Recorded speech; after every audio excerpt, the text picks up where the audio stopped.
We're so lucky to have so many young people in our lives that we care about. And many of you felt the same way and brought up that very specific love that you feel for the kids in your lives. Like I think love with my partner and with my kids. After hard days of work, I come home and they're there and they hug me and they tell me I'm the best after like dealing with difficult people. So it's kind of like, I don't know, rewarding that, that I'm working hard for them and not really for myself. From my parents, I do feel this sense of security and protection and guardianship, that type of love, that kind of parental protection. And then on my side, I can very easily access this in my heart when I just think of my own kids.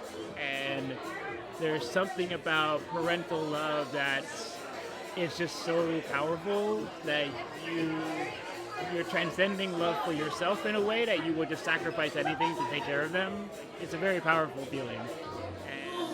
I guess as far as like feeling love, one thing that stands out in my mind is my father. And my parents were divorced when I was in high school, and we went through a very tough period of time, and I was extremely rebellious.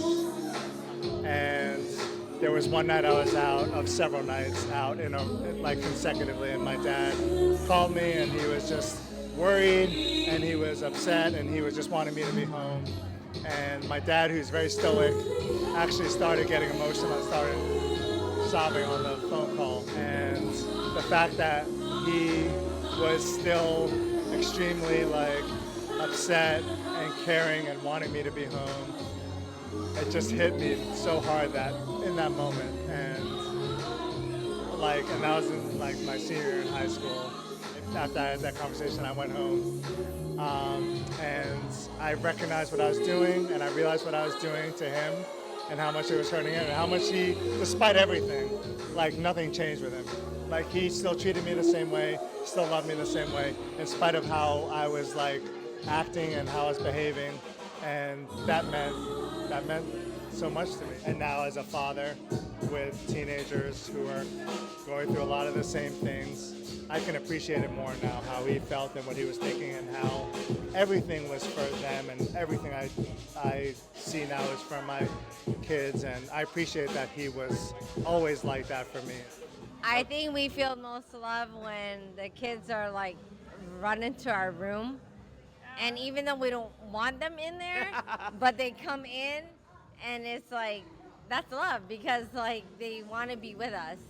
Every time I come home from work, And the kids I open like, the door, yeah, I open they the yell door, for you. and they yell, "Daddy, Daddy!" Okay. And it's like Santa's coming, dropping off the Christmas presents or something, right? She already warned me if we get together that the kids is going to be part of her. I already told her, already accepted that, like from the very beginning. Her daughter was already attached day one, and she already made a Father's Day gift just recently, and I was not expecting that. So having a little girl come up to you and said, I want you to be my daddy is kind of like, I want to cry at the same time. Thank you for sharing your wonderful family stories with us, for remembering how it felt to be parented and how that evolved as we all learned to parent littles, ourselves, and even those who once cared for us.